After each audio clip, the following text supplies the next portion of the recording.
আমি যে বিশ্ববিদ্যালয়ে পড়াই, হ্যাঁ, সেই বিশ্ববিদ্যালয়ে মানে আমাদের যিনি শিবিরের প্রাক্তন প্রেসিডেন্ট আছেন, তিনি কিন্তু অনেক কিছু বলেছেন যে নির্বাচনের সাথে এবং পিআরকে কেন ওনারা চান। প্রথমে একটি প্রসঙ্গ উঠেছে খুন। আমি যে বিশ্ববিদ্যালয়ে পড়াই সেই বিশ্ববিদ্যালয়ে শিবিরের হাতে কবির নামের একজন খুন হয়েছিল এবং সেই নামে একটি সড়ক আছে। তো যেহেতু আমি সেই বিশ্ববিদ্যালয়ে পড়াই সেহেতু আমি ওটাই বলতে চাই যে বাংলাদেশে যে খুন হত্যা এটা নতুন কোনো কিছু না, হ্যাঁ, এটা সব দলের হাতেই হয়, সব সময় হয়।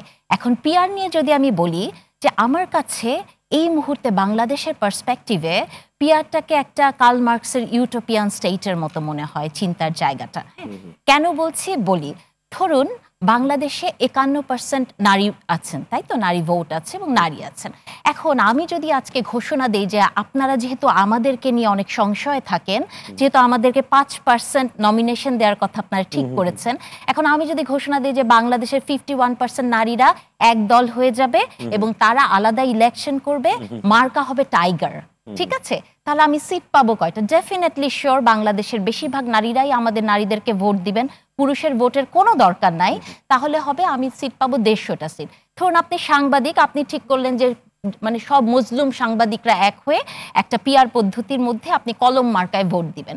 ধরুন নারীর সাথে আপনি সংযোগ করে অন্য হয়তো ইসলামিক দলরা আসবে না, জোটবদ্ধ হবে না, কিন্তু হয়তো সাংবাদিকরা হলো, আমরাই তো সরকার গঠন করে ফেলতে পারি, তাই না? তো পিআর বিষয়টা হচ্ছে এরকম যে যার যেটা ইচ্ছা মানে সে সেরকম করেই কোনো না কোনো ভাবে ক্ষমতায় যাওয়ার একটা চেষ্টা করবে। এবং আপনি জানেন যে এটার মধ্যে অনেক ডক্টর নাহারিন, পৃথিবীর যে দেশগুলোতে করেছে তারা কি এই সেম ভাবনা থেকে করেছে, মানে যে প্রেমিস দিয়ে আপনি জানেন যে এটা 1800 সালের দিকে শুরু হয়েছে, তাই না? ইতালি থেকে মুসলিনির পরে এটা শুরু হয়েছে। তারপরে কি হয়েছে, আপনি যে একটা দেশের এক্সাম্পল দিবেন তখন কিন্তু আপনাকে শুধু খালি আপনি বেছে বেছে এক্সাম্পল দিবেন, একটার সাথে তুলনা করবেন, তা তো হবে না। ইসলামিক দল যারা চাচ্ছেন, আপনি চিন্তা করে দেখেন যে আমি যদি বলি পৃথিবীর ওই 91টা দেশের মধ্যে 90টা দেশেই নারীর সম্পত্তিতে সমান অধিকার আছে, উনারা কি তাই দিবেন? তার মানে হচ্ছে কি আপনি ভেরি সিলেক্টিভ, আপনি শুধু খালি ওই জায়গাটায় যাওয়ার জন্য আপনি পিআরটাকে নিচ্ছেন, নারীর হিস্সায় আপনি পিআরের কথা ভাবছেন না।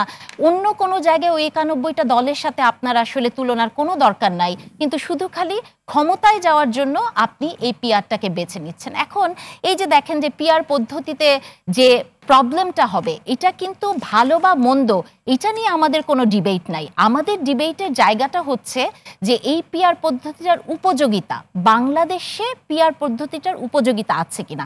ভালো মন্দে আমি অবশ্যই বলবো যে খুবই ভালো, আপনি সবার সমান একটা রেপ্রেজেন্টেশন থাকবে, কিন্তু আপনাকে রিয়ালিটিটা চেক করতে হবে। বাংলাদেশে পিআর পদ্ধতিতে ধীরে ধীরে হয়তো যেতে পারে, কিন্তু আমি মনে করি না আগামী 10-15 বছরের মধ্যে বাংলাদেশ মানে সেই জায়গাতে আছে যে পিআরের স্বপ্নটা বাংলাদেশ দেখতে পারে। দেখেন বাংলাদেশে পিআর পদ্ধতি হলে কি হবে, ধরুন নিবন্ধিত 10টা ইসলামিক দল আছে, তারাই তো তাদের মানে ইসলামিক দল, তাদের তো রাজনীতির ধারাটা একই হওয়ার কথা, তারাই তো কখনো এক কাতারে দাঁড়াতে পারেনি। তাহলে আপনি কি করে ভাবেন যে সংসদে যখন তারা যাবেন পিআর পদ্ধতি নিয়ে, এই সংস্কার যে সংস্কারের কথা আমরা বলছি, সংস্কারের বিলই তো পাস হবে না পিআরে, তাই না? এই রিস্কটা আপনি একটা মেজর রিস্ক মনে করেন? অফকোর্স বাংলাদেশের প্রেক্ষিতে এই মুহূর্তে, আমি জানি না ভবিষ্যতে কি হবে, কিন্তু আপনি যদি স্বপ্ন দেখেন যে বাংলাদেশ অন্যভাবে যাবে, আমরা অন্যরকম গণতন্ত্রের স্বপ্ন দেখতে পারি, তবে এই মুহূর্তে না, এই ট্রানজিশনাল টাইমে না।